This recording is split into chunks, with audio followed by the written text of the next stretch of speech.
Let's speak to Brad Bowman, Senior Director of the Center on Military and Political Power and the Foundation for Defenses of Democracies. Brad, the first visit of Zelensky to Merz since Merz came to visit him in Kyiv recently, but also the first since the German-supplied weapons were allowed to be used in Russia. Do you think that's going to dominate the talks here?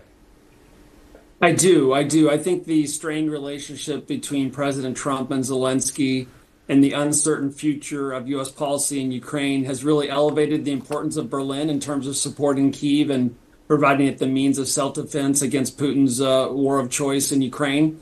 Zelensky, I'm sure, is eager to thank Berlin for the role it's played, the leadership role, and also obviously to ask for more. And at the top of the wish list is that Taurus air-launched cruise missile, which would provide significant additional capability and capacity to Kyiv. It's not going to be a silver bullet, but it will help. And it would really, I think, mark a significant turning point in Berlin's attitude toward helping Kyiv, particularly given some of what we've seen from the White House. And what we're seeing on the ground in Sumy from the Russians, is this, do you think, the first stage of the anticipated offensive from the Russians? You know, we've seen these slow Russian advances in the region for several weeks now. What's really new here is the Ukrainian authorities admitting that we've had, roughly 4 to 6 of these villages taken by the Russians, which is obviously not great.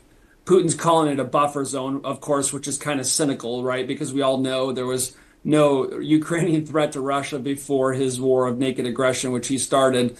Frankly, I see no sign that Putin will stop with just a buffer zone. Every indication I see suggests he's preparing for a much longer and wider war, and I see no evidence of a desire to negotiate in good faith on his part. Well, if that's the case, do you think that talk of Russian sanctions is just going to build and build now? I know there's a lot of movement in Congress.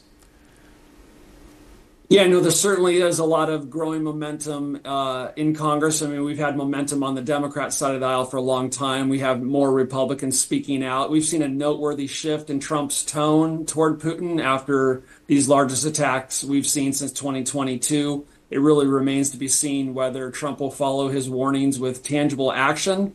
Up to this point, unfortunately, at times the White House has confused the invader and the invaded and has really reserved all of its carrots for Russia and its sticks for Ukraine, which I think is exactly backward. Yeah, and Donald Trump now saying that Vladimir Putin is playing with fire. But do you think that Ukraine is getting the support that it needs to continue fighting this war? I think the United States has provided an extraordinary amount of weapons. We saw a short suspension in the flow of weapons from the United States, which I think was a mistake. We've seen some weapons start to flow again. I think we can do a lot more working with our allies. And, I come back to what I've been saying for quite some time now. This is not charity for the United States. This is a wise investment. What matters, what happens in Ukraine matters not just for Europe and the Transatlantic Alliance, but I think Beijing, Tehran and Pyongyang are watching, and they're deciding whether aggression pays. Okay, Brad Bowman, Senior Director at the Center on Military and Political Power and Foundation for Defense of Democracies. Thanks for joining us. Thank you.